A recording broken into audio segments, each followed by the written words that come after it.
Kung gusto mo maging ahead sa buhay, you need to choose the right path. Yung daan na hindi gaano tinatahak ng karamihan.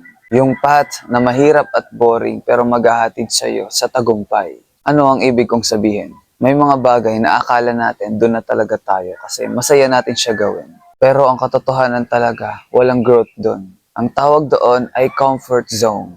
Pero kapag umalis ka sa lugar na nakasanayan mo, ang tawag doon ay risk and sacrifice. At doon nagsisimula ang growth at success. Kapag naunawaan mo sa daan pala nakakaiba at nakakatakot, may malaki palang kapalit and you will benefit from it.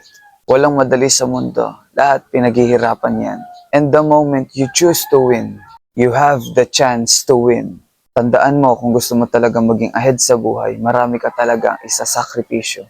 At ang pagpili ng daan na alam mong makakabuti sa iyo ay malaking advantage mo sa buhay. Kaya huwag ka matakot, patuloy ka lang maglakbay.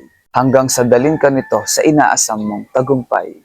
Again, this is Romeo and follow for more.